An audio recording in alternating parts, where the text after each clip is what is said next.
देखो बेटा ये क्वेश्चन करेंगे, derive an expression for equivalent resistance in the following cases. बेटा आपके पास एक सर्किट है, इसका इक्विवेलेंट रेजिस्टेंस निकालना। Decide which resistance are in series and parallel, solve for series then for parallel, combine both the result to get an equivalent. वो clue भी दे दिए, कॉम्पिटेंसी बेस्ड क्वेश्चन नहीं है। देखो कुल मिलाकर इक्विवेलेंट रेजिस्टेंस फाइंड आउट करना है ना बेटा। सो हमेशा मैंने बोला इक्विवेलेंट रेजिस्टेंस फाइंड करने के प्लस सोल्व करना सर्किट को, थोड़ा सा सिंपलीफाई करना। देखो ये R2 और R3 कैसे बेटा, सीरीज या पैरेलल में?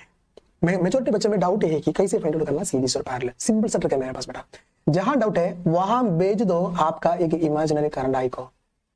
मैं इधर भेज दिया मेरे इमेजिनरी करंट, ये आई R2 को भी जाएंगे, R3 के भी सेम करंट जाएंगे। If current are same then those resistance are in series. समझ में आ गया? जहां आपको कंफ्यूजन है पैरेलल की कहानी भेज दो, मान लो इधर की कंफ्यूजन है, इधर एक इमेजिनरी करंट भेज दो, बिल्कुल स्प्लिट हो जाएंगे, करंट की रास्ता दो मिला। सो वो दोनों पैरेलल में हो जाए। समझ में आ गया? सिंपल सा ट्रिक है।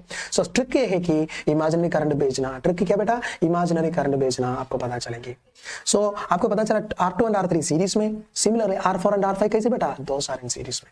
सो ये सर्किट को 16 से सिंपलीफाई करेंगे मैंने। देखो R1 ठीक है ना, ऐसे and this is B, so this is A and this is B and this is R1 and this is R2 plus R3 because series है ना, R2 plus R3 and this is R3 plus R4 plus R5 ना, R4 plus R1, R4 plus R5। समझ में आ गया बेटा? समझ में आ गया? सो अब देखो, अब ये दोनों कैसे है, R2 plus R3 का one resistor and R4 plus R5 का दूसरा रेसिस्टर, ये दोनों पैरेलल में।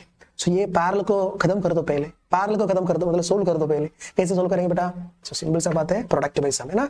सिंपल ट्रिक में क्या बताया था क्लासेस में, आप दो रेजिस्टेंस आपके पास पैरेलल में है तो इक्वल रेजिस्टेंस फाइंड आउट करना वेरी इजी। 1/R1 का 1/R1 प्लस 1/R2 मत जाना, वहां क्या मिला, दोनों को प्रोडक्ट करना, डिवाइड बाय दोनों को ऐड करना, खत्म। सो ये दोनों रेजिस्टर का इक्वल रेजिस्टेंस को मैंने R इक्विवेलेंट डैश से रिप्रेजेंट करते बिकॉज़ इट इज पैरेलल। देखो it is nothing but product, that is R2 plus R3 है इनटू दिस सेकंड रेजिस्टेंस कितना बेटा, इफेक्टिव रेजिस्टेंस कितना है, R4 प्लस R, ये इसका प्रोडक्ट डिवाइड बाय ये दोनों का सम। कैसे बोला, R2 plus R3 plus R4 plus, this is nothing but the R equal as this parallel combination. So net RAB क्या लिख सकते हैं मैंने, इसके साथ क्या भी ऐड करना, R1 भी ऐड करना because it is in series, so R1 plus R2 plus R3 into R4 plus R5 divide by इसको ओनली दिस को डिवाइड है, ठीक है ना, R2 plus R3 plus R4 plus R5। आई बात समझ में? This is the final answer for RAB. This is the final answer for RAB.